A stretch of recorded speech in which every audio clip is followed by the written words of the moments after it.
Tonight, we journey back to when giants walked among men, when kings commanded towers of flesh and ivory that could crush armies beneath their feet. This is the story of Pyrrhus, the brilliant but doomed king who brought terror from the east to shake the very foundations of the rising Roman Republic. His secret weapons were not just his tactical genius or his elite soldiers. They were the massive Asian elephants that thundered across battlefields like living siege engines.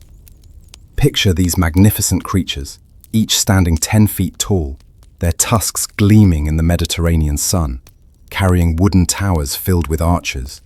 Their trumpeting calls echoed across ancient valleys, striking fear into the hearts of Roman soldiers who had conquered most of the known world, but had never faced such living nightmares. This is a tale of ambition and hubris, of tactical brilliance and strategic folly, told through the eyes of those who witnessed the last great challenge to Roman dominance in Italy, when elephants ruled the battlefield and the fate of empires hung in the balance. Before diving into these forgotten seekers of history's shadows, imagine standing on an Italian hillside in 280 BCE, feeling the earth tremble beneath your feet. The ground shakes, not from earthquake or storm, but from something far more terrifying. 20 massive war elephants charging toward Roman legions who have never seen such beasts. If you enjoy learning about the hidden truth of history, consider hitting that like button and subscribing for more content like this. And please comment below to let me know where you're listening from. I find it incredible that we're exploring these ancient stories together from different parts of the world, connected across time and space by our shared curiosity about the past. King Pyrrhus of Epirus stood in his palace courtyard at dawn, watching his elephants feed. The largest bull, Surus, reached his trunk toward the king's outstretched hand, accepting the offered apple with gentle rumbling. These 20 magnificent beasts represented the finest war elephants from India, gifts from his eastern allies, and symbols of his royal power. Each elephant cost more than a warship to maintain, but their psychological impact on enemies made them invaluable. Pyrrhus traced the scars on Surus's hide, remembering battles where these giants had trampled enemy lines into dust. Today, however, his mind focused on a message that had arrived from across the sea. A desperate plea from the Greek city of Tarentum in southern Italy. The Romans were closing in, their legions advancing like an unstoppable tide. Tarentum's leaders begged for his intervention, offering rich rewards and promising easy victory against these Italian barbarians. Pyrrhus smiled grimly, knowing that Rome was no collection of barbarians, but a rising power that had already conquered most of Italy through discipline and tactical innovation. Yet the challenge intrigued him. His ancestors had fought alongside Alexander the Great, and Pyrrhus himself was considered the finest military mind of his generation. Perhaps it was time to test his elephants against Roman steel, to see whether Eastern warfare could triumph over Western discipline. The king's advisors would counsel caution, but Pyrrhus had never been a cautious man. Chuckers, glory awaited across the sea, and his elephants would help him seize it. The Tarentine messenger, Aristodemus, prostrated himself before Pyrrhus in the throne room, his travel-stained robes speaking of desperate urgency. Behind him stood 2 other envoys, their faces bearing the haunted expressions of men who had witnessed their homeland's slow strangulation. "Great king," Aristodemus began, "Rome sends forth legion after legion like locusts. They offer us treaties with one hand, while sharpening swords with the other. Our walls grow higher, but their siege engines grow larger. We need a warrior king, a descendant of Achilles who can break their iron grip." Pyrrhus listened intently, noting how the man's hands shook as he described Roman tactics, the disciplined formations, the engineering prowess, the relentless advance of their military machine. The other envoys added details about Roman supply lines, their alliance network, and the wealth that victory would bring. Gold flowed from southern Italian trade routes, enough to fund any campaign and enrich any liberator. Pyrrhus's generals exchanged glances, recognizing their king's growing interest. They knew that look, the same expression he wore before his greatest victories in Greece and Macedonia. "Tell me about their cavalry," Pyrrhus commanded. The messengers described small Roman cavalry units, adequate for scouting, but useless against determined charges. No mention of elephants, of course. The Romans had never faced war elephants in battle. Pyrrhus imagined Surus and his companions thundering across Italian fields, watching Roman horses bolt in terror while his mounted archers rained death from their howdahs. Victory seemed not just possible, but inevitable. Pyrrhus summoned his war council as evening shadows stretched across the palace. 20 of his finest commanders gathered around a massive oak table, their bronze armor gleaming in the lamplight. Maps of Italy covered the table's surface, marked with Roman positions and potential landing sites. General Milon, scarred veteran of a dozen campaigns, spoke first. "My lord, the Romans are not like the enemies we've faced. They absorb defeats that would shatter other armies, then return stronger." Cineas, Pyrrhus's diplomat and closest advisor, nodded agreement. Their strength lies not in individual prowess, but in systematic organization. They build roads, establish supply depots, and coordinate multiple armies with precision we've rarely seen. Other generals voiced concerns about fighting so far from home, crossing treacherous seas and facing an enemy on their own territory. Pyrrhus let them speak, then stood slowly. "Gentlemen, you describe an formidable opponent, which makes potential victory all the sweeter.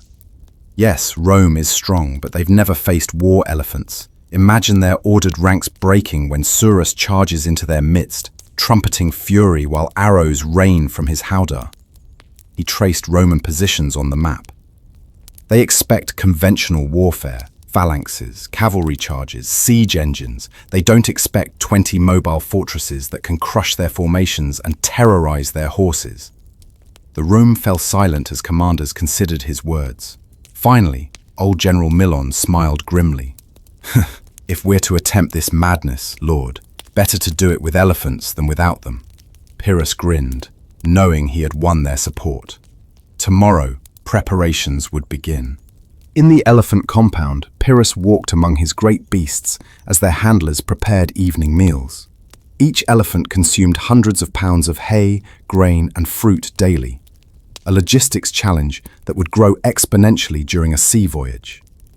Mahabal, his chief elephant trainer from India, approached with concerns written across his weathered face. Thoughtful.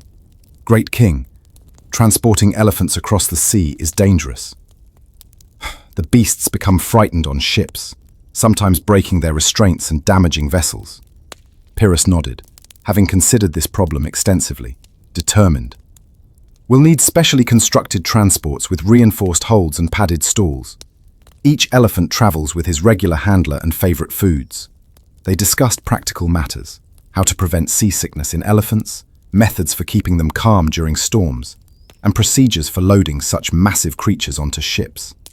Mahabal explained how Indian armies had transported elephants across rivers using floating platforms, techniques that could be adapted for sea travel. The logistics were daunting but not impossible. Surus approached them, his intelligent eyes seeming to understand the conversation. Pyrrhus stroked the elephant's trunk while envisioning him dominating Italian battlefields. Confident. "These magnificent creatures will be our secret weapons, Mahabal. Romans have conquered through discipline and organization, but they've never faced the psychological shock of an elephant charge. Their horses will panic, their formations will break, and their confidence will shatter." Mahabal smiled, catching his king's enthusiasm. "Proud, if any elephants can make this journey and fight effectively afterward, it will be these. They are the finest war elephants in the world, trained for battle since birth." Dawn brought news that changed everything. A Roman embassy had arrived in Epirus overnight, led by Senator Marcus Valerius Lavinus himself. Pyrrhus received them in his formal audience chamber, noting their disciplined bearing and calculating eyes. Lavinus, a man of middle years with iron-grey hair, spoke with diplomatic precision. King Pyrrhus, Rome values peace with all civilized nations. We understand Tarentum has sent envoys seeking your intervention in Italian affairs. Before you make any decisions, consider that Rome's quarrel is with Tarentum alone, not with the noble kingdom of Epirus. The Roman delegation included military observers who studied Pyrrhus's palace with professional interest, no doubt reporting everything they saw. Pyrrhus responded carefully, neither confirming nor denying his intentions, while gathering intelligence about Roman capabilities. Lavinus mentioned recent victories in central Italy, the strength of Roman alliances, and the futility of foreign intervention in Roman affairs. We've faced many enemies, Your Majesty. Gallic tribes, Samnite confederations, even Etruscan leagues. All have learned that Rome's determination exceeds their own.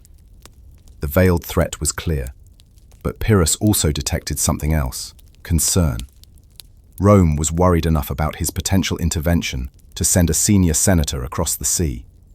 This suggested that Roman confidence had limits, that they feared what his elephants might accomplish. After the embassy departed, Pyrrhus made his final decision. Rome's concern convinced him that victory was possible.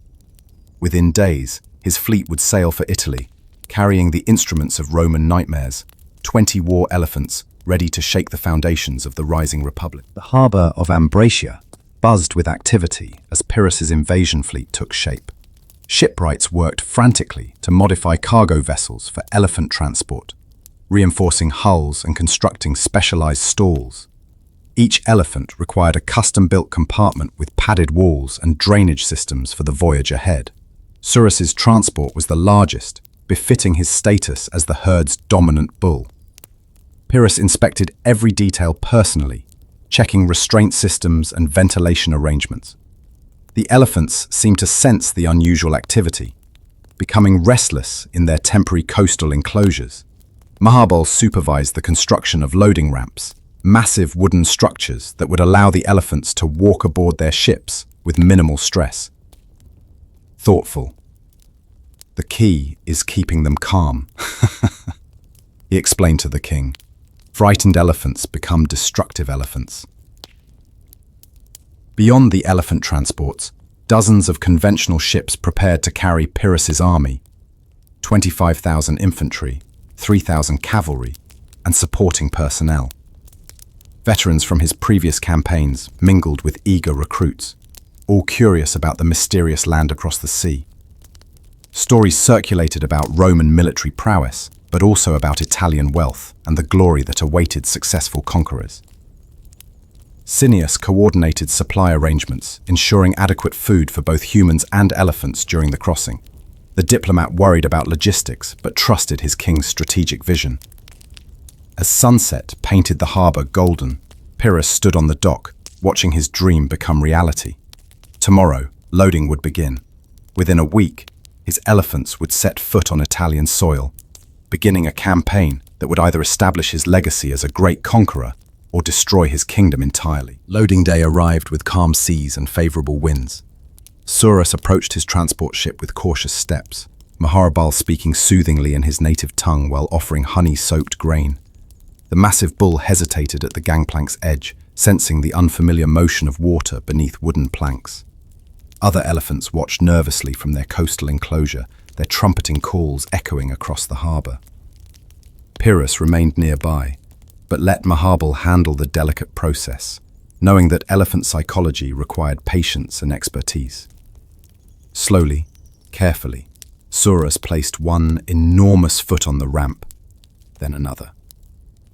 The specially constructed gangplank held firm under his weight, reinforced with bronze supports and multiple wooden layers. Step by step, the great elephant made his way aboard, guided by gentle commands and food rewards. Once safely in his padded stall, Surus seemed to relax, accepting his floating prison with resigned dignity. The other elephants followed more easily, their natural herd instincts overcoming individual fears. Each loading took hours, but by evening all 20 elephants were secured aboard their transports. Pyrrhus's soldiers cheered as the last elephant disappeared below decks, recognizing this moment as the point of no return. Their king had committed them to an adventure that would either bring glory beyond imagination or death in foreign lands. The fleet would sail at dawn, carrying dreams of conquest across wine-dark seas toward an uncertain destiny. Pyrrhus spent the night walking among his ships, checking preparations one final time, and imagining the moment when Roman soldiers first glimpsed his approaching elephants. Dawn brought perfect sailing weather, gentle winds from the east and calm seas that promised an easy crossing. Pyrrhus stood on his flagship's prow as the invasion fleet departed Ambracia, 80 ships strong with their precious cargo of men, horses, and elephants. Behind them, the familiar coastline of Epirus gradually faded into morning mist, carrying with it their last connection to home. The elephant transports rode heavily in the water, their modified holds creaking under unusual strain. But the specially trained crews managed their charges with professional skill. Mahabal moved between ships in a small boat, checking on each elephant and coordinating care instructions with their handlers.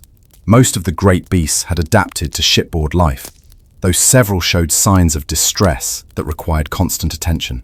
Surus remained the calmest, his natural leadership helping steady the younger elephants during moments of panic. Pyrrhus's soldiers occupied themselves with weapon maintenance and tactical discussions, speculating about their first encounters with Roman legions. Veterans shared stories from previous campaigns, while recruits listened with nervous excitement. The king spent his time studying maps of southern Italy, memorizing landing sites and potential battle locations. According to his intelligence reports, Roman forces in the region were relatively small, perhaps 15,000 men spread across multiple garrison towns. His elephant-supported army would have significant advantages in mobility and psychological impact, especially during initial encounters when Roman commanders had no experience countering such exotic weapons. By evening, Italian coastline appeared on the horizon, marking the beginning of Pyrrhus's greatest gamble. The port of Tarentum erupted in celebration as Pyrrhus's fleet entered the harbour. Thousands of Greeks lined the docks, cheering their salvation, while flower petals rained down from overlooking buildings. The Tarentine leaders, who had pleaded for help, now wept with relief, knowing that their desperate gamble had succeeded. As elephant transports approached their designated berths, curious crowds pressed forward to glimpse the legendary war beasts they had heard described, but never seen. When Surus emerged from his ship's hold, blinking in Mediterranean sunlight, of amazement swept through the assembled multitude. The elephant's massive form dwarfed everything around him, his ivory tusks gleaming like polished marble, while his intelligent eyes surveyed this new environment. One by one, the other elephants followed, each emergence generating fresh waves of excitement from the watching crowds. Children pointed in wonder, while their parents struggled to comprehend the reality of these living siege engines. Pyrrhus disembarked to thunderous applause, acknowledging the adulation, while mentally cataloguing his new surroundings.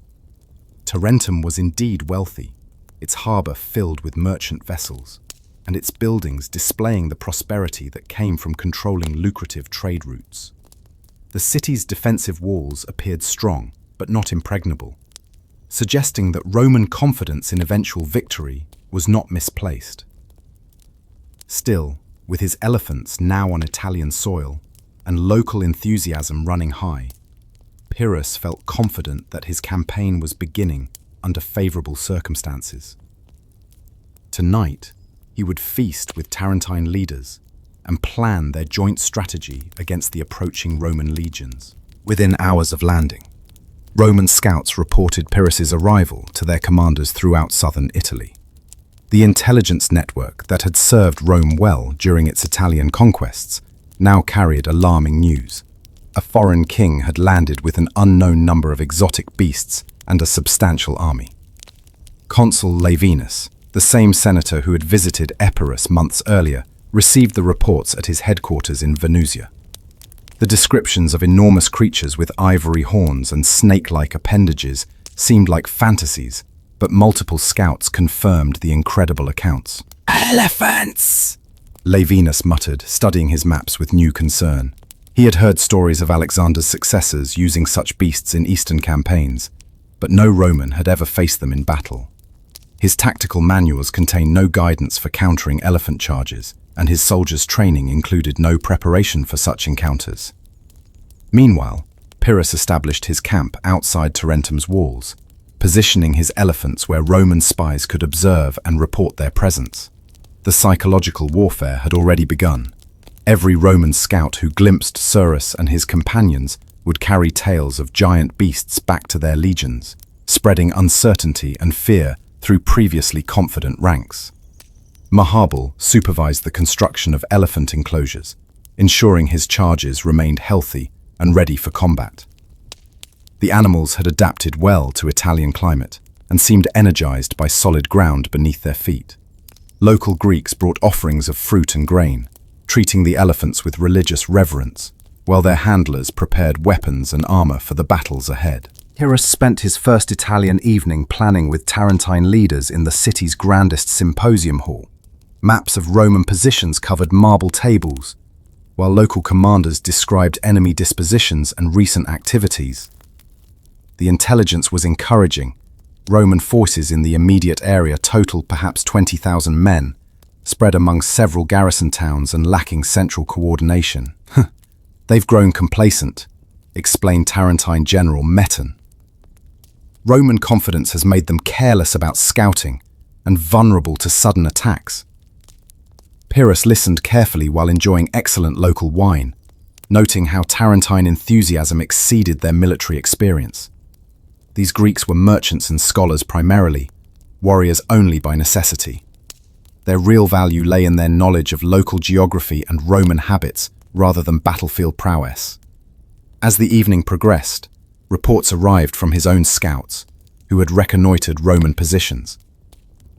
The enemy camps showed impressive organization and discipline, confirming his earlier assessment that Romans were formidable opponents despite their lack of elephant experience. "Tomorrow, we begin active operations," Pyrrhus announced. "Small raids initially, testing their responses and gathering more intelligence. The elephants remain hidden until our first major engagement." He wanted Roman commanders to grow confident, believing they faced only conventional forces. When Surus and his companions finally appeared on a battlefield, their psychological impact would be devastating. The Tarentines cheered his words, already envisioning victory celebrations and Roman humiliation. Pyrrhus smiled, but remained cautious. He had learned that overconfidence killed more kings than enemy swords. The first Roman patrol to encounter Pyrrhus's forces met disaster at dawn near the village of Metapontum. 50 Roman cavalry scouts, conducting routine reconnaissance, suddenly found themselves facing 200 Epiroti horsemen, supported by light infantry. The engagement lasted barely an hour, ending with complete Roman defeat and valuable prisoners for interrogation. Pyrrhus personally questioned the captured Roman decurion, learning details about enemy organization and morale. "Your generals believe they face only Tarentine rebels and a few foreign mercenaries," the king observed. "They have no idea what's coming." The prisoner, a grizzled veteran named Gaius Fabius, showed typical Roman stoicism despite his circumstances. "Romans don't frighten easily, barbarian king. Your tricks might work once, but our legions learn quickly." Pyrrhus admired the man's courage while noting the casual contempt in his voice. Romans genuinely believed themselves superior to all foreign opponents.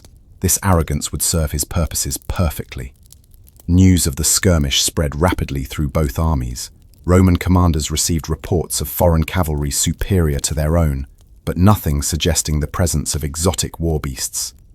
Pyrrhus's elephants remained carefully hidden in their enclosures, awaiting their moment of revelation. Meanwhile, Epirot morale soared as veterans realized their opponents were skilled but not invincible. The psychological balance was shifting in Pyrrhus's favor, setting the stage for larger confrontations. Tomorrow would bring increased contact, as Roman reinforcements moved to investigate this new threat, and with them, opportunities for the king to display his strategic brilliance. Consul Lavinus arrived at the forward Roman camp outside Heraclea with 15,000 fresh legionnaires, bringing total Roman strength to nearly 35,000 men. The consul had marched his troops hard across southern Italy, determined to crush this foreign intervention before it could gather momentum. His arrival boosted Roman confidence significantly. These were veteran soldiers who had conquered most of Italy through discipline and tactical superiority. Lavinus called his centurions together for briefing, studying intelligence reports about enemy numbers and capabilities. King Pyrrhus has perhaps 25,000 men, mostly Greeks and mercenaries, he announced. Good soldiers, certainly, but lacking Roman organization and fighting spirit. Will offer battle tomorrow on favorable ground. The Roman position near Heraclea was indeed excellent. Open terrain that favored their tactical system while limiting enemy maneuverability. Pyrrhus would be forced to attack uphill against prepared positions, negating any advantages his foreign training might provide. Roman cavalry, though outnumbered, included experienced officers familiar with local conditions.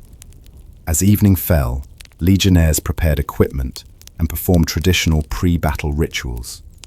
Veterans shared wine and stories, while recruits received final instruction from their officers. Confidence ran high throughout the Roman ranks. They had faced many enemies before and emerged victorious through superior discipline and tactics. None suspected that tomorrow would bring their first encounter with war elephants, creatures that would challenge everything they believed about Roman military supremacy. The stage was set for a confrontation that would echo through history. Pyrrhus made his final preparations in the pre-dawn darkness, moving through his camp like a shadow while his men prepared for history's judgment. The elephants had been brought forward during the night, positioned behind screening terrain where Roman scouts could not detect them. Surus and his companions waited patiently, their mahouts checking armor and weapons one final time. Each elephant wore bronze plates, protecting vital areas, while carrying a howdah containing 3 archers and supplies for extended combat.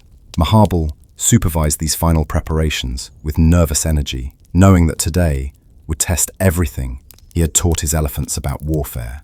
"They are ready, great king," he reported. Surus especially seems eager for battle. He senses the excitement around him. Pyrrhus nodded, having observed how intelligent elephants responded to their handlers' emotions. His own troops were forming ranks in traditional phalanx formation. 16,000 infantry arranged in dense files with sarissas gleaming in torchlight. Cavalry units took positions on both flanks, while light troops prepared to harass enemy formations. The king addressed his men briefly, reminding them of their heritage as descendants of Alexander's veterans, and promising rich rewards for victory. "Today, we face Romans who believe themselves invincible," he declared. "Tonight we feast in their abandoned camp, while they flee toward Rome like beaten dogs." His soldiers cheered, though many cast nervous glances toward the hidden elephant enclosures. They had never fought alongside such creatures either, and uncertainty affected both armies equally. Dawn would reveal whether Pyrrhus's gamble would succeed or destroy them all. The Battle of Heraclea began conventionally, with both armies deploying in traditional formations across the morning battlefield. Roman legions advanced in perfect order, their standards gleaming in spring sunlight while drums beat steady rhythms.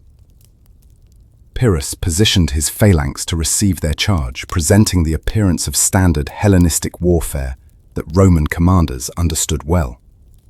The initial clash favored neither side. Roman flexibility met Greek discipline in brutal combat that left hundreds dead within the first hour. Consul Lavinus smiled grimly as his troops gained slight advantages through superior training and equipment. This was exactly the kind of battle Romans won consistently, grinding down opponents through relentless pressure and tactical adjustments. Pyrrhus watched from his command position, waiting for the perfect moment to reveal his secret weapons. The Roman cavalry on his left flank was pressing forward aggressively, threatening to envelop his line. Exactly what he had hoped for. Determined, "Signal Mahabal!" he commanded, loudly, "Release the elephants!" Trumpets sounded a complex sequence that meant nothing to Roman ears, but everything to Epirot Mahouts. Behind screening terrain, 20 war elephants began their advance toward battle, each step bringing them closer to their historical debut. Surus led the charge, his massive form emerging from concealment like a nightmare made flesh. Roman horses on the left flank caught his scent first, beginning to prance nervously as instinctive fear overcame their training. Within moments, the entire character of the battle would change forever. The first Roman soldier to see Surus emerge from the morning mist dropped his spear in sheer terror. The massive elephant advanced with earth-shaking steps, his bronze-armored head swaying rhythmically, while arrows flew from the howdah on his back. Behind him came 19 more elephants in loose formation, their trumpeting calls echoing across the battlefield like voices from another world. Roman cavalry horses bolted immediately, their riders helpless to control mounts that had never encountered such overwhelming sense signatures of predatory danger. Within minutes, the entire Roman left flank collapsed into chaos as terrified horses carried their riders from the field, regardless of training or discipline.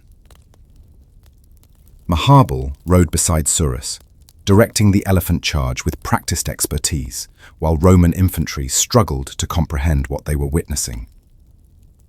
"Form squares!" centurions shouted, but their men stared in fascination at creatures that belonged in mythology rather than military manuals. The elephants crashed into Roman lines like living siege engines, their weight crushing shields and spears, while archers above rained death upon confused legionnaires. Surus trampled a full maniple beneath his feet, his tusks goring soldiers who tried to stand their ground against impossible odds. Roman discipline, legendary throughout the Mediterranean, crumbled before psychological shock that no training had prepared them to handle.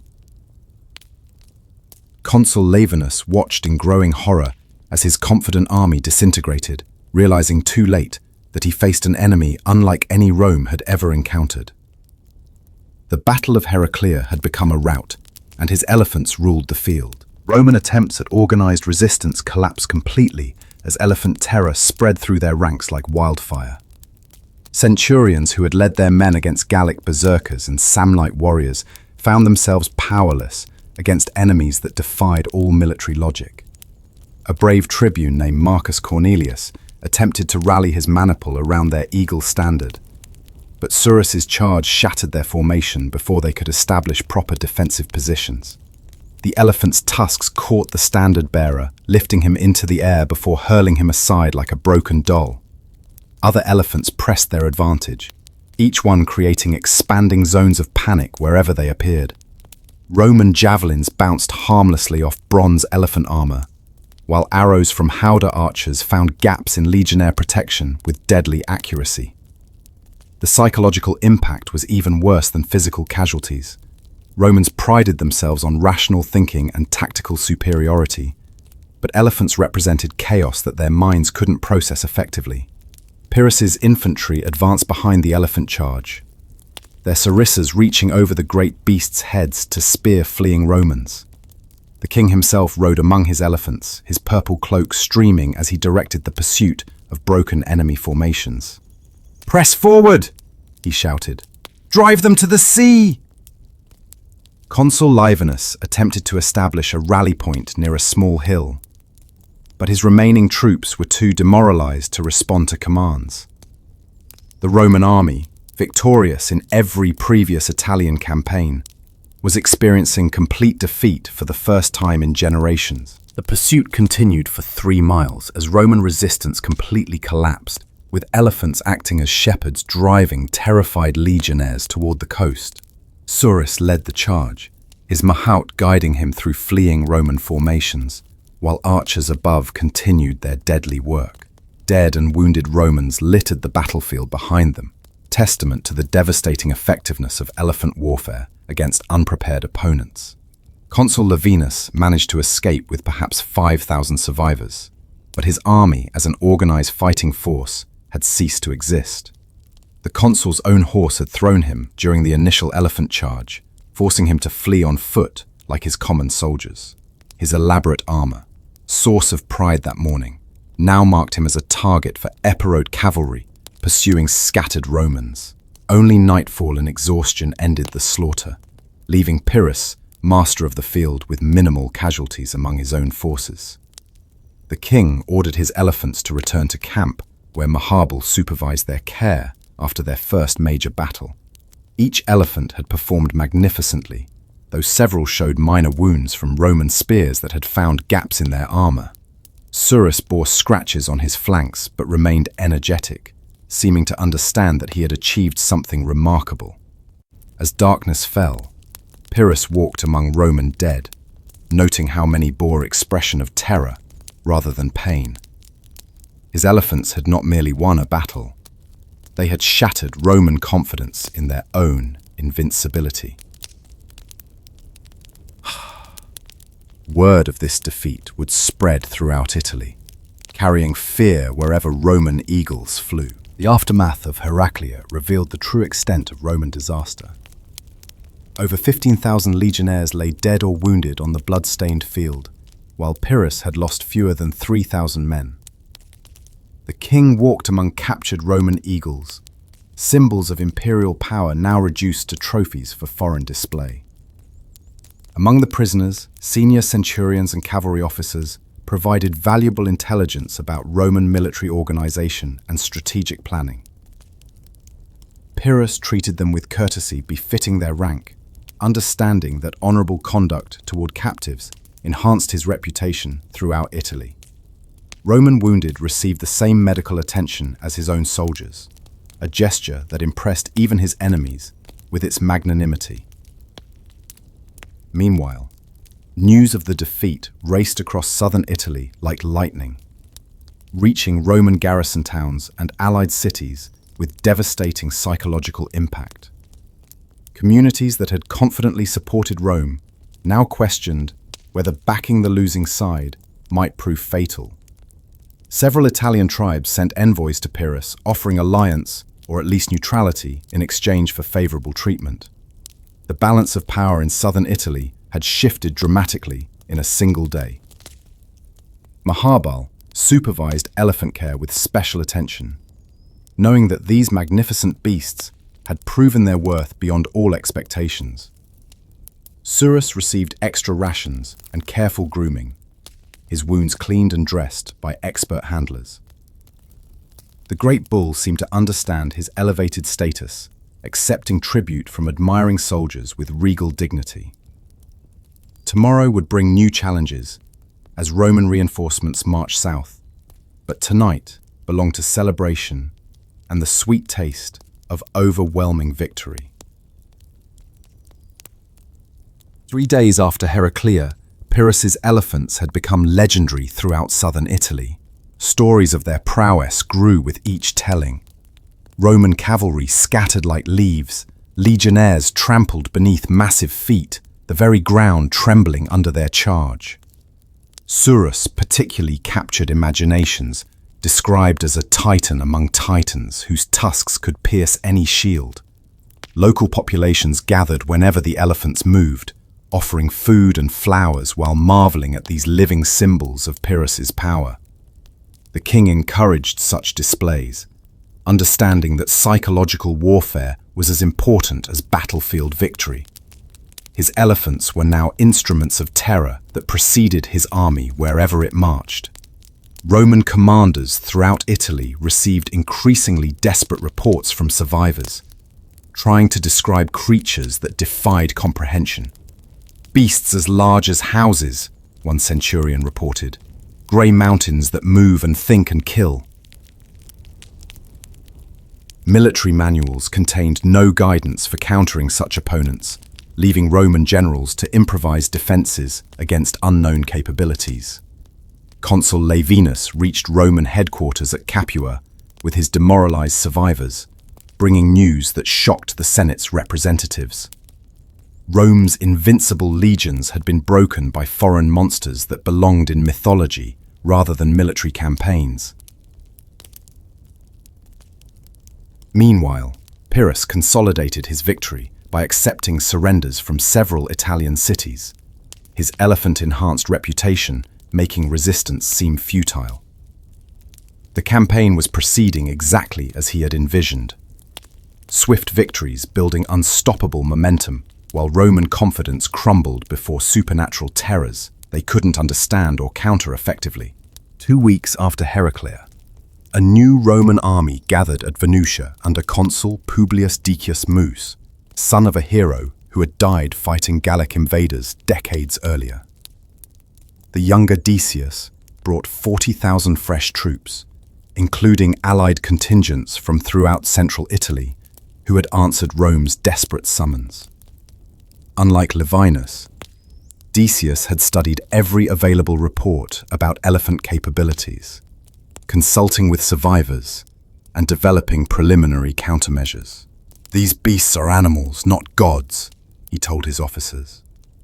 "They can be wounded, frightened, and killed like any other creature."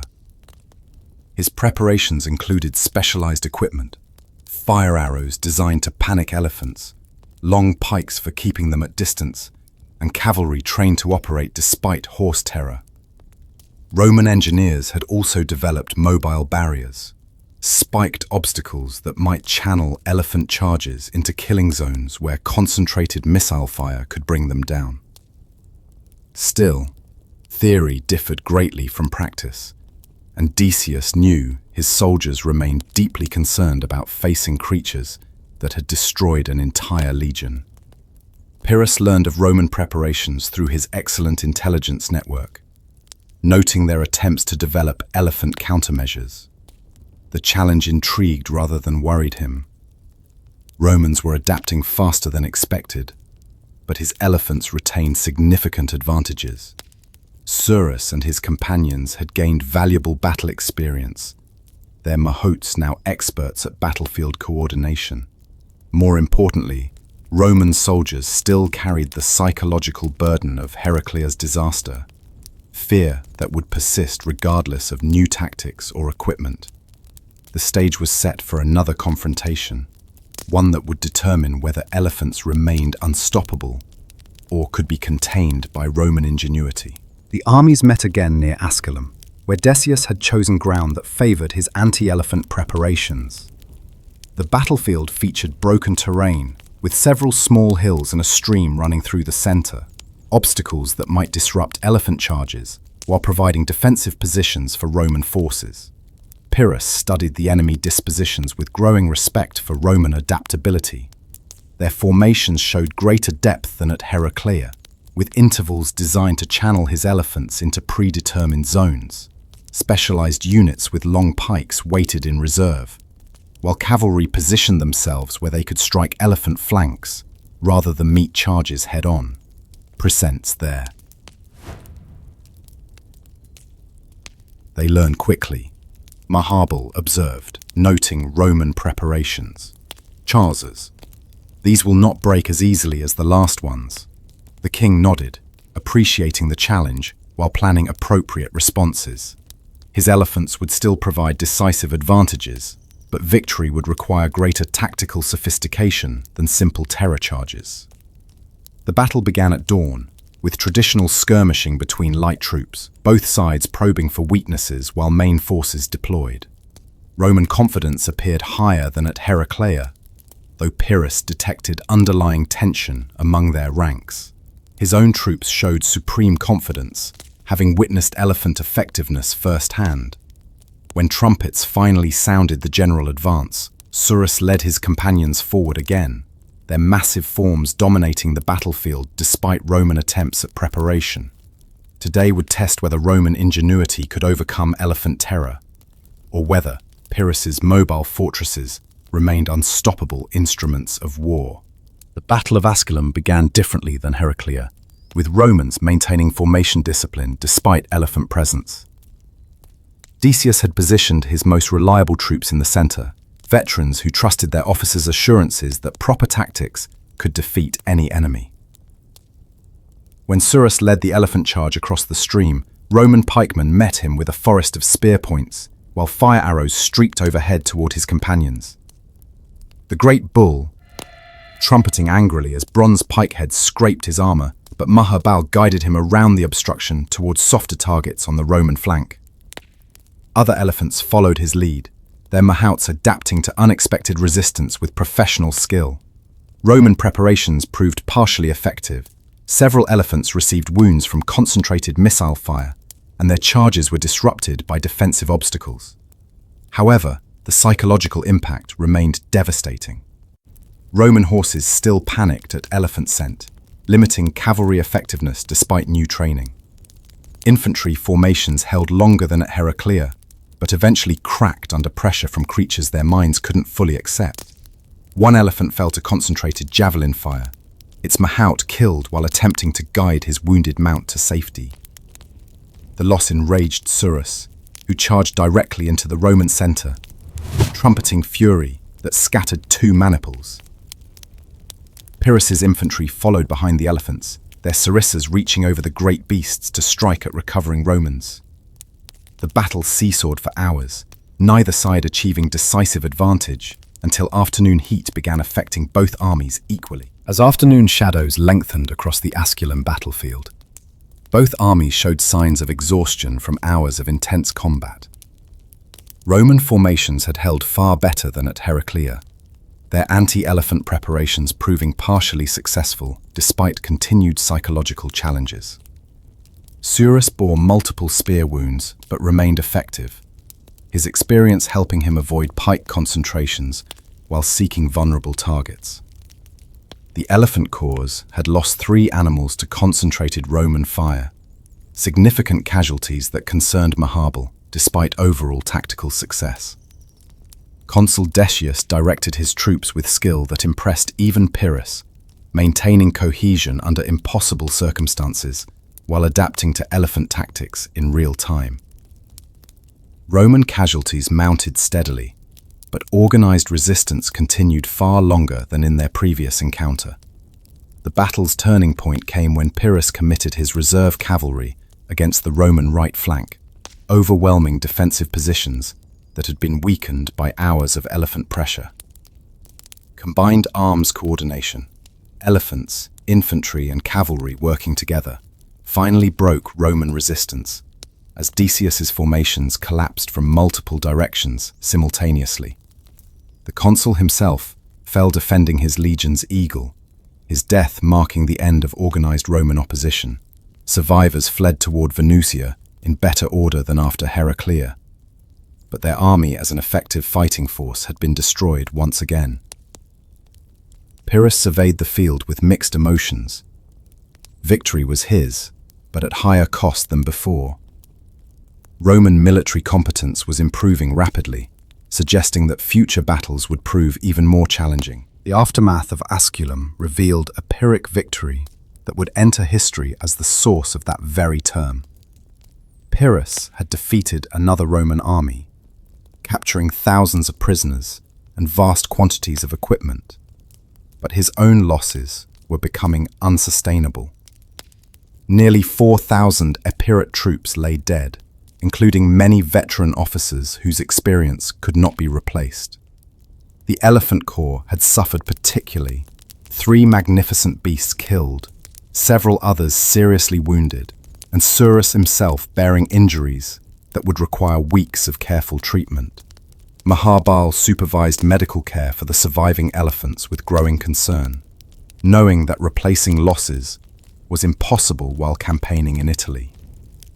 As Pyrrhus walked among his casualties, a captured Roman centurion delivered the observation that would become legendary. Solemnly, "Another such victory, and we shall be utterly ruined." The king recognized the truth in those words. His army was winning battles, but losing the war through attrition that favored Roman resources. Rome could replace legions indefinitely, drawing on manpower reserves throughout Italy and beyond. Pyrrhus commanded only the troops he had brought from Epirus, supplemented by unreliable local allies, whose loyalty depended on continued success. Still, his elephants retained their psychological advantage, and Roman resistance remained fragmented despite improving tactics. News from the north suggested that Gallic tribes were stirring, potentially opening new fronts that would divide Roman attention. Perhaps alliance with these northern barbarians could provide the strategic depth necessary for ultimate victory. The campaign would continue, but Asculum had demonstrated that Roman military adaptation posed growing threats to elephant-based tactics. Rome's response to Asculum shocked the ancient world with its determination and resilience. Rather than seeking peace after two devastating defeats, the Senate voted to continue the war with increased resolve. New legions formed throughout central Italy, while allies renewed their commitments to Roman leadership.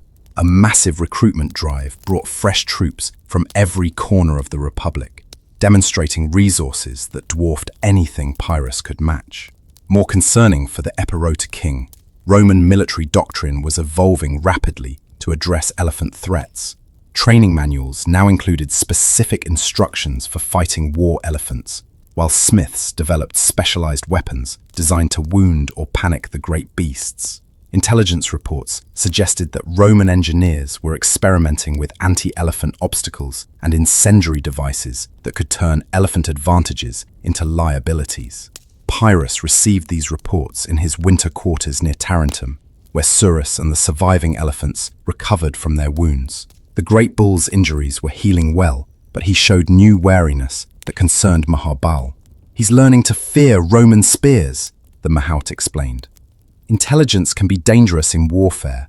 Sometimes ignorance serves better than knowledge. The observation troubled Pyrrhus, who had built his strategy around elephant psychological dominance. If his elephants began showing hesitation, their effectiveness would diminish accordingly. Meanwhile, diplomatic overtures from Gallic tribes in northern Italy offered potential alliance opportunities.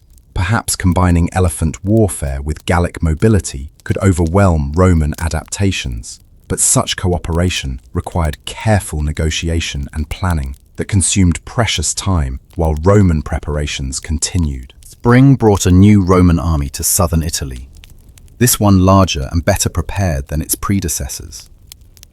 Consul Manius Curius Dentatus commanded 50,000 troops, including specialist units trained specifically for elephant combat. Roman cavalry now carried firepots designed to spook elephants, while infantry formations included mobile spike barriers that could be quickly assembled to channel elephant charges. Most significantly, Roman morale had recovered from earlier defeats through intensive training and propaganda that portrayed elephants as exotic but vulnerable animals, rather than supernatural terrors. Pyrrhus observed these developments with professional interest, recognizing that Roman military adaptation was accelerating beyond his initial projections. His elephants retained physical advantages, but their psychological impact was diminishing as Romans gained experience and confidence. The king convened his war council to address these changing circumstances, seeking new tactical approaches that could exploit remaining elephant advantages. Thoughtful, Romans are learning to fight our elephants as they would any large animal, General Milon observed. We need strategies that use their size and strength, rather than relying solely on fear. Maharbal suggested using elephants as mobile platforms for siege engines, turning them into artillery pieces that could breach Roman fortifications. Others proposed combined operations with Gallic allies, using elephant charges to break enemy lines while barbarian cavalry exploited the resulting confusion. Pyrrhus listened to all suggestions while studying maps that showed Roman positions throughout southern Italy. Time was working against him. Each passing month strengthened Roman preparations, while weakening his own strategic position through attrition and resource limitations. The third major engagement began near Beneventum, where Dentatus had positioned his forces on high ground that negated elephant mobility advantages.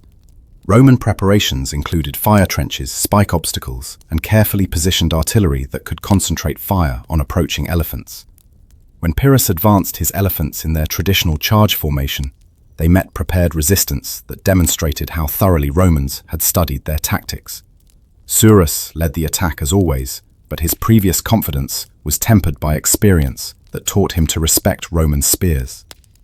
The great bull approached Roman lines more cautiously, testing defenses rather than charging blindly into pike forests. His altered behavior affected other elephants, who followed their leader's example with similar wariness. Roman troops noticed the change immediately, gaining confidence from elephant hesitation that would have been unthinkable after Heraclea. They're afraid of us now!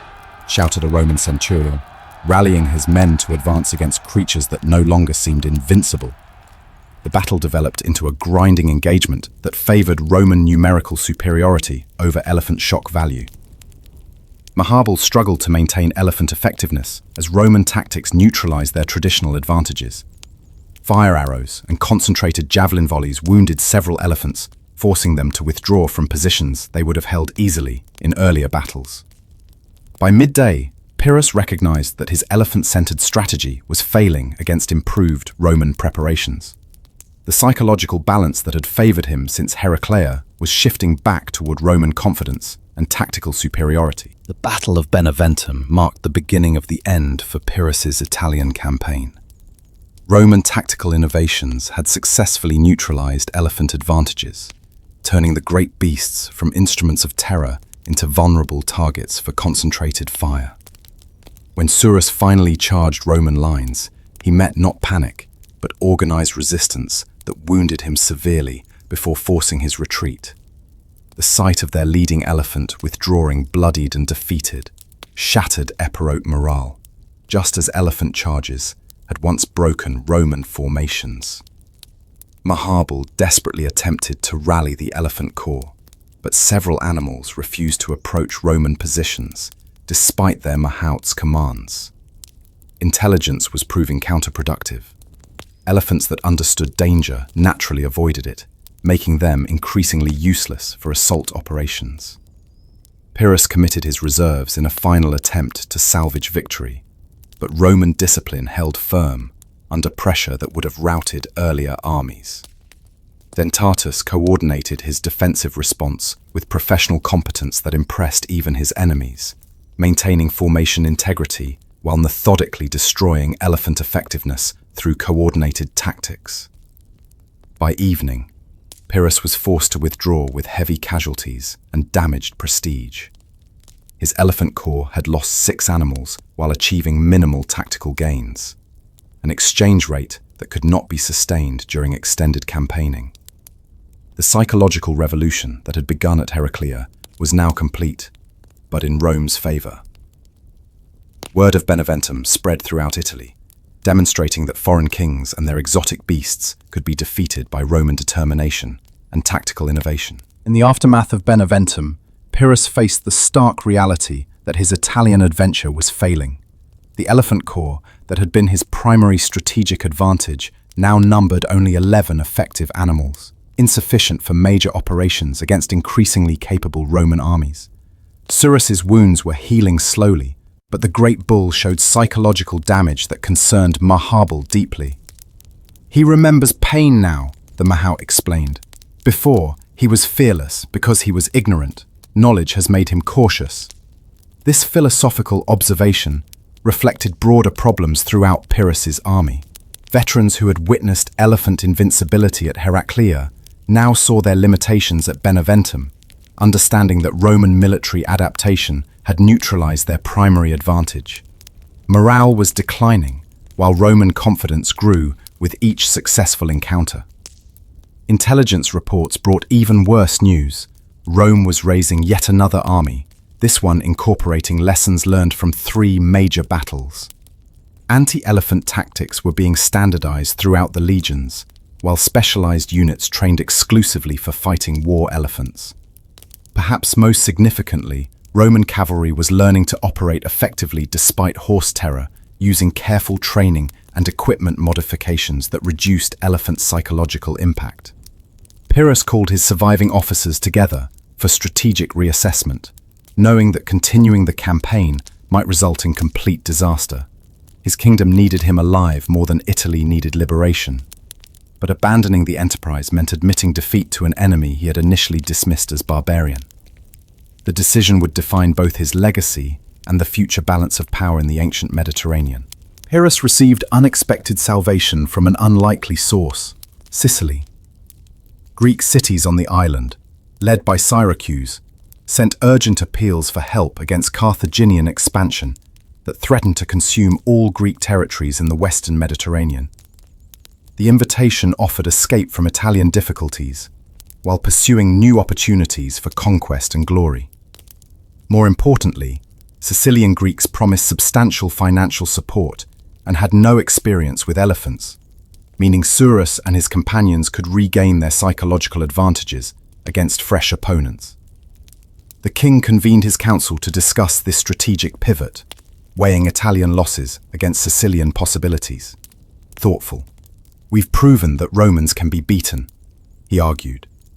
But they learned too quickly for sustained operations. Excited, Sicily offers new enemies who know nothing of elephant warfare. His generals received the proposal with mixed reactions. Some welcomed escape from increasingly difficult Roman campaigns, while others argued that abandoning Italy meant surrendering hard-won positions to enemies who would only grow stronger. Marbal supported the Sicilian venture enthusiastically, believing that his elephants needed psychological rehabilitation against opponents who feared them appropriately. Cuckle. "Surus has become too cautious fighting Romans," he explained. "Victory against new enemies will restore his confidence." Cineas, ever the practical diplomat, noted that Sicilian wealth could fund future operations while providing strategic depth that Italian bases lacked. The island's position commanded central Mediterranean trade routes, offering economic advantages that could support long-term military campaigns. After extensive deliberation, Pyrrhus announced his decision. The army would abandon Italy for Sicily, seeking fortune in new theatres where elephant advantages might prove decisive once again. Preparations for the Sicilian expedition began immediately, with Pyrrhus organizing a strategic withdrawal that would preserve his remaining forces while maintaining dignity despite Italian setbacks. The Elephant Corps required special attention for another sea voyage, and Mahabal supervised construction of improved transport vessels based on lessons learned during their original crossing. Surus and his 10 surviving companions needed time to recover from psychological trauma as much as physical wounds. But the prospect of new campaigns against unfamiliar enemies seemed to restore some of their earlier enthusiasm. Local Greek populations gathered to bid farewell to their liberator, though many understood that his departure meant inevitable Roman conquest of southern Italy. Tarentine leaders accepted the situation with philosophical resignation, knowing they had gambled everything on foreign intervention and lost. Some chose to accompany Pyrrhus to Sicily rather than face Roman justice, while others prepared to negotiate surrender terms that might preserve their city's autonomy. Intelligence reports from Sicily painted encouraging pictures of Carthaginian military capabilities. Good soldiers, certainly, but lacking the systematic organization and tactical innovation that made Romans so formidable. More importantly, Carthaginians had never encountered war elephants in Sicily, meaning psychological advantages would return to favor Pyrrhus's forces. As ships gathered in Tarentum's harbor, the king spent final hours with his elephants, particularly Surus, who seemed to understand that another adventure was beginning. The great bull's wounds had healed well, and his trunk exploration of new ship modifications suggested acceptance of upcoming travels. Perhaps Sicily would provide the victories that had become increasingly elusive in Italy. The crossing to Sicily proceeded smoothly, with Pyrrhus's elephant transports arriving safely at Syracuse after 3 days of favorable sailing. Sicilian Greeks welcomed their new protector with enthusiasm that recalled Tarentum's initial reception, offering rich gifts and detailed intelligence about Carthaginian positions throughout the island. Surus and his companions disembarked with obvious relief, their behavior suggesting they remembered sea voyages as unpleasant necessities rather than terrifying ordeals. Local populations gathered in amazement to witness war elephants for the first time, their reactions confirming that psychological advantages would return to favor Pyrrhus's tactics. the king established his headquarters in Syracuse's royal palace, studying maps that showed Carthaginian strongholds concentrated in western Sicily around their naval bases. Unlike Roman legions, with their systematic organization, Carthaginian forces appeared to be mercenary armies, lacking unified command structure or standardized equipment. This suggested that elephant charges might prove even more effective than in Italy, where Roman discipline had limited their impact. Mahabal supervised elephant care with renewed optimism, noting how his charges responded positively to Sicilian climate and enthusiastic local support. They sensed the change in atmosphere. Happy, he explained to Pyrrhus. No fear here, only wonder and admiration. Chuckles. The first Sicilian campaign would begin within days, with Carthaginian outposts near Segesta, targeted for elimination. Success there would demonstrate elephant effectiveness, while building momentum for larger operations against major Carthaginian strongholds. Sicily offered fresh opportunities for the glory that had proven elusive in Italy. The first Sicilian engagement exceeded Pyrrhus's most optimistic projections. Carthaginian forces near Segesta, composed primarily of Libyan and Spanish mercenaries, had never imagined creatures like war elephants existed outside mythology. When Surus led the charge across Sicilian hillsides, enemy resistance collapsed immediately in scenes reminiscent of Heraclea rather than Beneventum. Mercenaries who fought effectively against conventional armies fled in terror from elephants whose very existence challenged their understanding of warfare. The psychological impact was devastating. Entire Carthaginian formations disintegrated before elephant charges even reached their lines. Surus seemed to regain his earlier confidence as terrified enemies scattered before him, his trumpeting calls echoing across valleys while panic spread through Carthaginian ranks like wildfire. Mahabal guided the great bull with renewed pleasure, watching years of careful training vindicated against opponents who appreciated elephant magnificence appropriately. Other elephants followed Surus's lead, their combined charge creating zones of terror that expanded rapidly through enemy formations. Carthaginian cavalry proved particularly vulnerable, their horses bolting uncontrollably at elephant scent, while riders cursed in multiple languages as they fought to maintain control. Within hours, Pyrrhus had captured the Carthaginian camp with minimal casualties among his own forces. Prisoners revealed valuable intelligence about enemy dispositions throughout western Sicily, confirming that other Carthaginian armies were equally unprepared for elephant warfare. The Sicilian adventure was beginning exactly as the king had hoped, swift victories against opponents who feared his elephants appropriately. Victory followed victory across Sicily, as Pyrrhus's elephants restored their reputation for invincibility against opponents who lacked Roman experience or adaptability. Within 3 months, Carthaginian forces had been driven from most of eastern Sicily, their mercenary armies proving no match for psychological warfare they couldn't comprehend or counter. Surus had become legendary among both Greek and Carthaginian populations, described as a monster from the depths of Africa whose trumpeting announced doom for any who opposed the conquering king. The great bull thrived in this environment where his presence generated appropriate fear and respect rather than tactical countermeasures. Pyrrhus established control over Syracuse, Catana, and dozens of smaller cities that welcomed liberation from Carthaginian taxation and mercenary depredations. Sicilian wealth began flowing into royal coffers, funding expanded operations while providing luxuries that reminded his soldiers why they followed foreign kings into distant campaigns.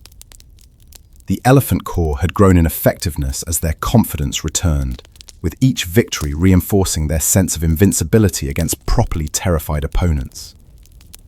Mahabal supervised their care with professional satisfaction, noting how Sicilian campaigns had erased psychological damage accumulated during Italian fighting. They remember how to be terrible again, he told Pyrrhus while watching elephants demolish a Carthaginian fortress through systematic wall breaking. Plans were developing for assault on Lilybaeum, the primary Carthaginian stronghold in western Sicily. Success there would complete conquest of the island, while providing a base for operations against Carthage itself. The ancient enemy that had challenged Greek supremacy in the Western Mediterranean would finally face retribution delivered by elephant-born fury. The siege of Lilybaeum marked the climax of Pyrrhus's Sicilian campaign, with his elephants playing crucial roles in reducing the massive fortifications that protected Carthage's primary western stronghold. Surus led daily assaults against the city's walls, using his tusks and weight to destroy defensive works, while archers from his howdah cleared enemy positions. The psychological impact extended beyond military effectiveness. Lilybaeum's defenders could hear elephant trumpeting from miles away, a constant reminder of the exotic terrors besieging their city. Carthaginian engineers attempted various countermeasures, including fire arrows and defensive spikes, but lacked Roman systematic approach to anti-elephant warfare. Their mercenary troops fought bravely, but showed visible fear whenever elephants approached their positions, understanding that conventional weapons offered little protection against such massive opponents. After 2 months of systematic destruction, Lilybaeum's walls were breached in multiple locations, making the city's fall inevitable. Pyrrhus accepted the garrison's surrender with magnanimous terms that preserved Carthaginian lives, while securing Greek dominance over all Sicily. Standing atop the conquered walls with Surus beside him, the king surveyed his greatest triumph since departing Epirus years earlier. Sicily was his, Italian defeats were forgotten, and plans for invasion of Africa itself seemed realistic given his elephant's proven effectiveness against Carthaginian military capabilities. The ancient dream of Greek revenge against Carthage appeared within reach, carried forward on the tusks and fury of war elephants that had regained their terror-inspiring reputation through victories over properly frightened enemies.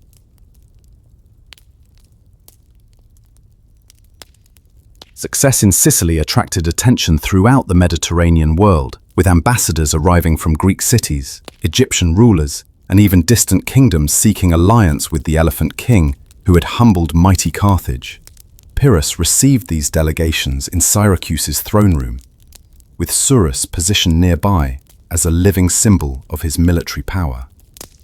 The great bull had become central to royal ceremonies, his presence reinforcing diplomatic messages about the consequences of opposing Epirot interests. Plans for African invasion were developing rapidly, with Sicilian Greeks providing ships and supplies, while allied kingdoms offered additional troops for the massive expedition. Intelligence from Africa suggested that Carthaginian home territories were poorly defended, their best armies having been committed to Sicily and subsequently destroyed by elephant warfare. Local populations might welcome Greek liberation from Carthaginian rule, especially if Pyrrhus's elephants could demonstrate their effectiveness against remaining enemy forces. Mahabal supervised preparations for another sea crossing, this time planning to transport not just 11 elephants, but additional animals acquired through diplomatic gifts from African allies. The Elephant Corps would be larger than ever for the African campaign, providing unprecedented tactical capabilities against opponents who had never experienced such warfare firsthand. As autumn arrived in Sicily, final preparations were underway for the expedition that would either establish Pyrrhus as the greatest conqueror since Alexander or destroy his kingdom through overextension. The elephants seemed eager for new adventures, their confidence restored through Sicilian victories that had proven their continued value as instruments of conquest and terror. The planned African expedition never materialized. News arrived from Italy that shattered Pyrrhus's dreams of African conquest and forced immediate strategic recalculation. Roman legions had not only recovered from their earlier defeats, but had launched successful campaigns that captured Tarentum and threatened other Greek cities throughout southern Italy. More alarming, intelligence suggested that Roman military reforms had created armies specifically designed to counter elephant warfare, incorporating lessons learned from 3 major battles. The window for elephant effectiveness was closing rapidly. As Roman tactical innovations spread throughout their military system, Simultaneously, unrest was growing in Epirus itself, where Pyrrhus's long absence and expensive foreign campaigns had created domestic opposition that threatened his throne. Macedonia was stirring again, with rival claimants seeking to exploit royal weakness, while their king pursued distant glories instead of securing his homeland. The strategic situation had deteriorated beyond repair. Continuing African adventures would mean losing everything in Europe, while abandoning Sicily meant surrendering hard-won territories to Carthaginian reconquest. Pyrrhus faced the most difficult decision of his career, knowing that either choice carried enormous risks. His elephants, particularly Surus, seemed to sense their master's distress as he struggled with impossible alternatives. The great bull had served faithfully through Italian defeats and Sicilian victories, but even elephant loyalty could not resolve strategic dilemmas that transcended battlefield tactics. After consulting with his remaining advisors, Pyrrhus made his choice. The army would return to Greece, abandoning Italian and Sicilian conquests to defend the kingdom that had launched his adventures years earlier. The return journey from Sicily to Greece marked the beginning of the end for Pyrrhus's great adventure. Loading his elephants aboard transport ships one final time, the king reflected on campaigns that had brought brilliant victories and ultimate frustration. Surus approached the familiar gangplank with resigned acceptance, his intelligent eyes seeming to understand that this crossing would carry them away from conquered territories toward uncertain futures. The Great Bull had survived 3 major battles, numerous sieges, and the psychological trauma of learning that enemies could adapt to elephant warfare. His scars told stories of Roman spears and Carthaginian arrows, while his dignity reflected the nobility that made war elephants more than mere weapons. Mahabal supervised the loading process, with professional competence tinged by sadness, knowing that the elephant corps might never again experience the triumphs they had achieved in Sicily. Other elephants followed Surus aboard their transports, their massive forms now familiar with sea travel, but still magnificent in their exotic power. Pyrrhus's soldiers embarked with mixed emotions. They had witnessed elephant effectiveness at its peak, while learning the limitations that tactical evolution imposed on even the most powerful weapons. The fleet departed Syracuse harbor as autumn winds began affecting Mediterranean sailing conditions, carrying dreams of conquest that had consumed years of effort and thousands of lives. Behind them, Carthaginian fleets were already visible on the horizon, preparing to reclaim territories that elephants had conquered, but could not hold without continued military support. The sea crossing to Greece proceeded without major incidents, but storm damage to several transport vessels suggested that fortune was turning against the Elephant King's enterprises. When the fleet finally reached Epirote harbors, Pyrrhus found his homeland changed by years of warfare and neglect. The treasury was nearly empty, military recruitment had declined, and political opponents questioned his expensive foreign adventures that had gained nothing permanent for the kingdom. Surus and his surviving companions disembarked onto Greek soil with obvious relief. Their long exile from European territories finally ended. Local populations gathered to observe the famous war elephants, though their reception lacked the enthusiasm that had greeted earlier arrivals in Italy and Sicily. Word had spread about Roman tactical adaptations and the growing limitations of elephant warfare against modern military systems. Pyrrhus established his court in the capital while assessing domestic challenges that required immediate attention. Macedonia was indeed threatening invasion, while Spartan activities in southern Greece demanded military response. The king's remaining resources would be consumed by European conflicts that offered little glory compared to foreign conquests. His elephants would see action again, but against Greek opponents who might prove even more adaptable than Romans. Mahabal supervised elephant care in familiar surroundings, noting how the animals responded positively to their homeland's climate and terrain. "They understand their home," he told Pyrrhus, while watching Surus explore pastures that elephants had not seen for years. Perhaps Greek campaigns would provide appropriate endings for careers that had spanned the ancient Mediterranean. Macedonian invasion came sooner than expected, with Antigonus Gonatas leading 40,000 troops across the border, while Pyrrhus was still organizing his domestic defenses. The enemy king brought conventional forces, phalanxes, cavalry, and siege engines, but no exotic weapons that might counter elephant advantages. This suggested that Greek campaigns might restore some of the tactical superiority that elephants had lost against Roman innovations. Surus seemed energized by the prospect of new battles, his behavior indicating that familiar terrain boosted his confidence in ways that foreign campaigns had not. Pyrrhus positioned his elephants carefully for maximum psychological impact, knowing that Macedonian troops had heard stories about elephant effectiveness, but had never experienced such warfare personally.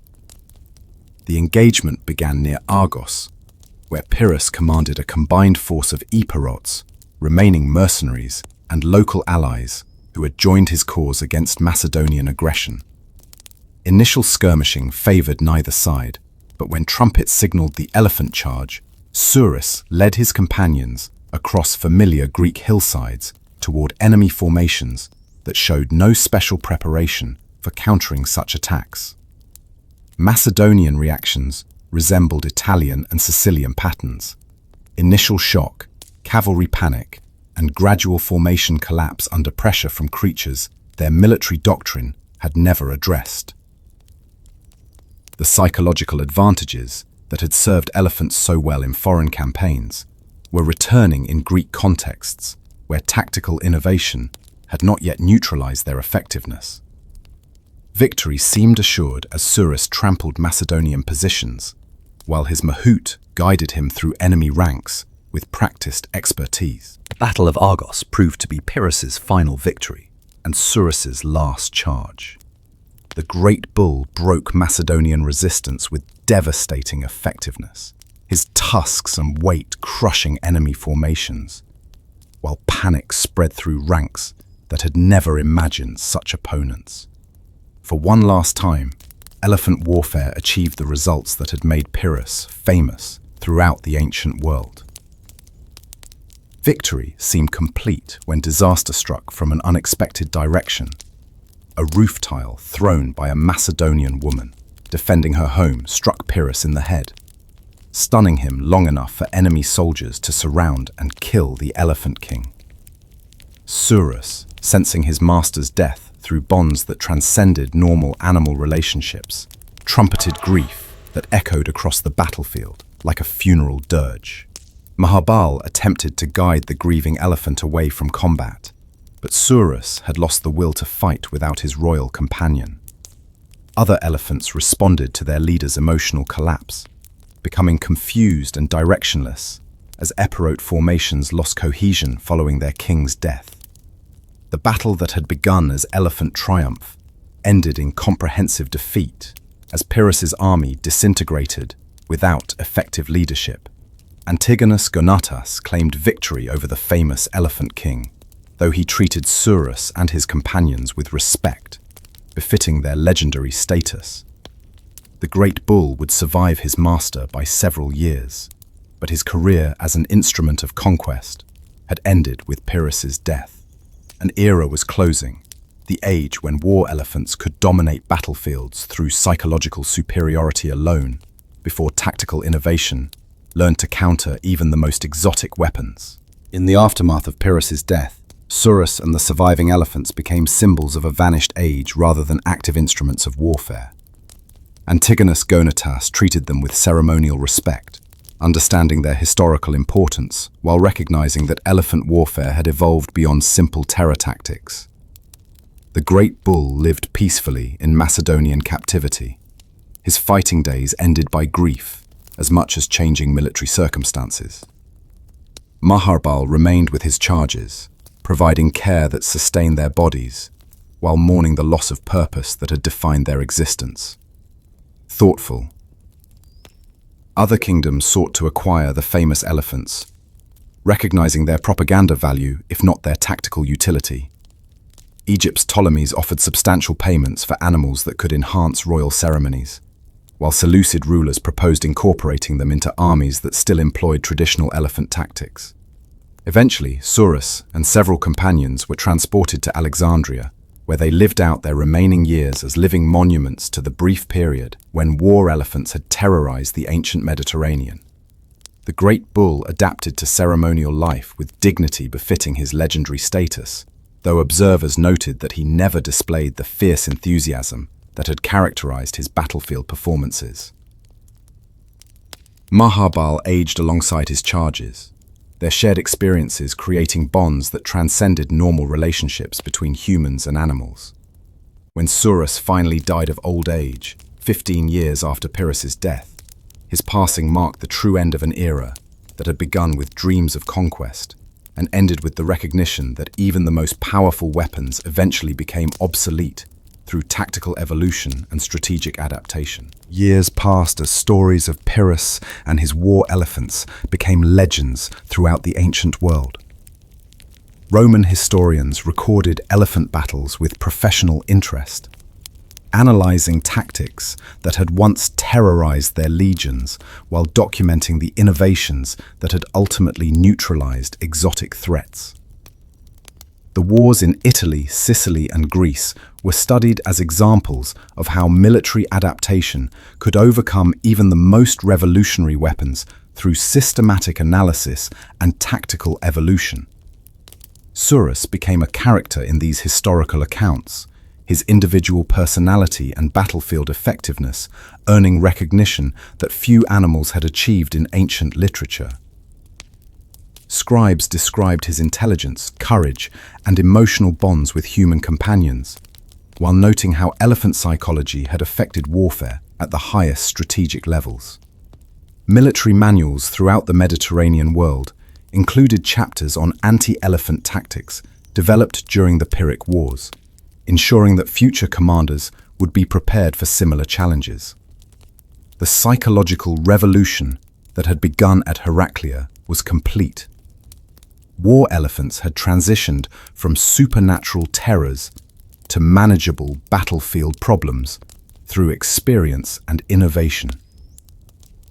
Yet the memory of elephant dominance persisted in popular imagination, inspiring art and literature that celebrated the brief period when giants had walked among men.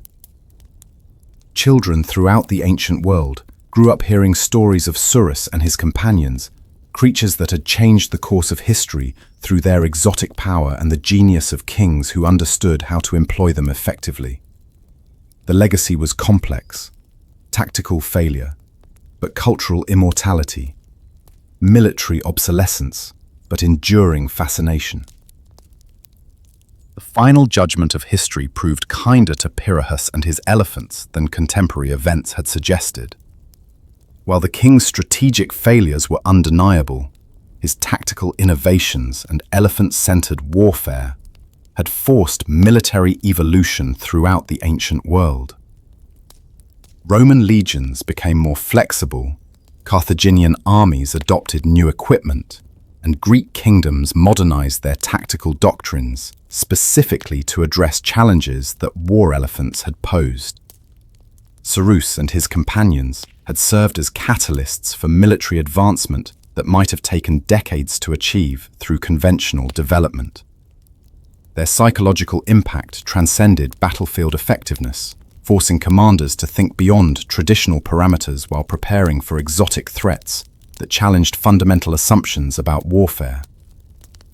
The Elephant King's legacy was thus more complex than simple victory or defeat. He had accelerated military evolution while demonstrating both the potential and limitations of revolutionary weapons.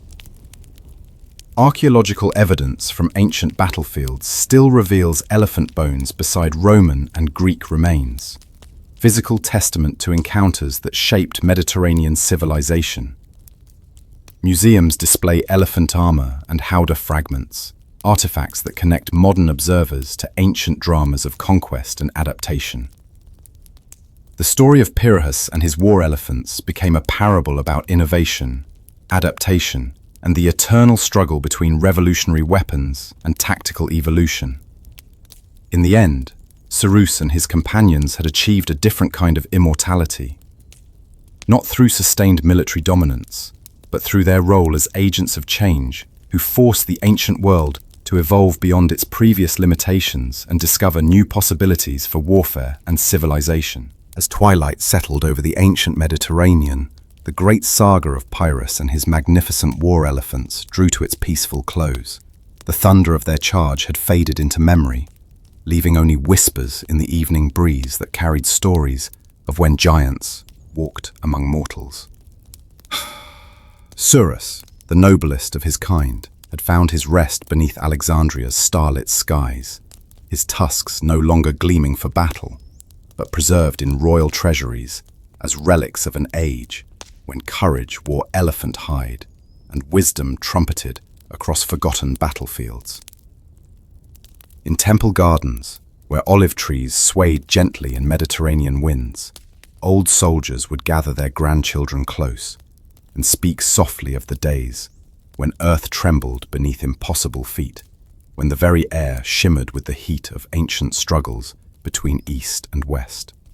They told of elephant eyes that held intelligence deeper than human understanding, of bonds between king and beast that transcended the ordinary relationships of war.